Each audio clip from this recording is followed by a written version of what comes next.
मेष राशीसाठी 2026 सालातील करिअरच्या संधी. 2026 मध्ये तुमच्या कारकिर्दीची सुरुवात एका सशक्त आणि आत्मविश्वासपूर्ण टप्प्याने होत आहे.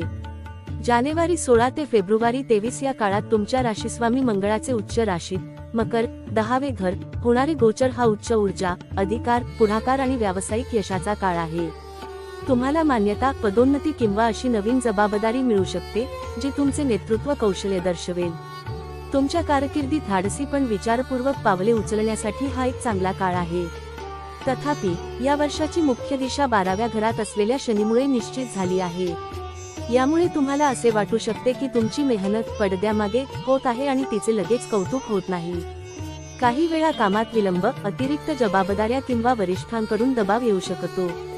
बहुराष्ट्रीय कंपन्या, परदेशी कंपन्या, रुग्णालये, संशोधन संस्था किंवा बॅक एंड भूमिकांमध्ये काम करणाऱ्यांसाठी हे संक्रमण अत्यंत अनुकूल आहे.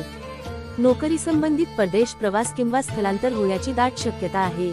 तुम्ही छुपे शत्रू, कार्यालयीन राजकारण आणि कायदेशीर बाबींपासून खूप सावध राहिले पाहिजे.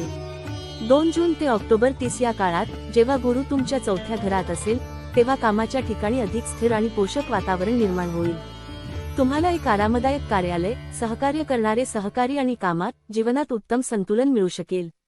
शिक्षण, स्थावर मालमत्ता, बांधकाम, कृषी, शिक्षण, समुपदेशन किंवा घरून काम करणाऱ्या व्यक्तींसाठी हा एक उत्तम काळ आहे. घरून काम करण्याची संधी किंवा चांगल्या सुविधा असलेल्या अधिक शांत ठिकाणी स्थलांतर करण्याची शक्यता आहे.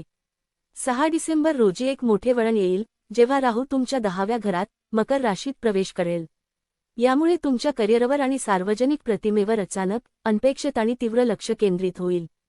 तुम्हाला जलद बदल, नवीन भूमिका, दर्जात वाढ किंवा व्यावसायिक क्षेत्रात संपूर्ण बदल अनुभवता येऊ शकतो. तुम्हाला स्वतःला सिद्ध करण्याचा किंवा एकाच वेळी अनेक जबाबदाऱ्या सांभाळण्याचा दबावही जाणवू शकतो. जे तयार आणि नैतिक आहेत त्यांच्यासाठी हा विकासाचा एक शक्तिशाली काळ ठरू शकतो. सावधगिरीचा काळ, सप्टेंबर 18 ते नोव्हेंबर 12 या काळात मंगळ तुमच्या 4थ्या घरात दुर्बळ असल्याने अत्यंत सावधगिरी बाळगा.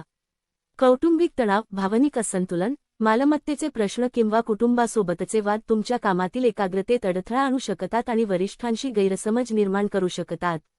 या काळात वरिष्ठांशी वाद घालणे टाळा आणि घरातील राग कामाच्या ठिकाणच्या निर्णयांमध्ये मिसळू नका. अधिक माहिती हवी असल्यास श्री देशपांडे गुरुजी चॅनेल सबस्क्राईब करा आणि बेल आयकॉन दाबा.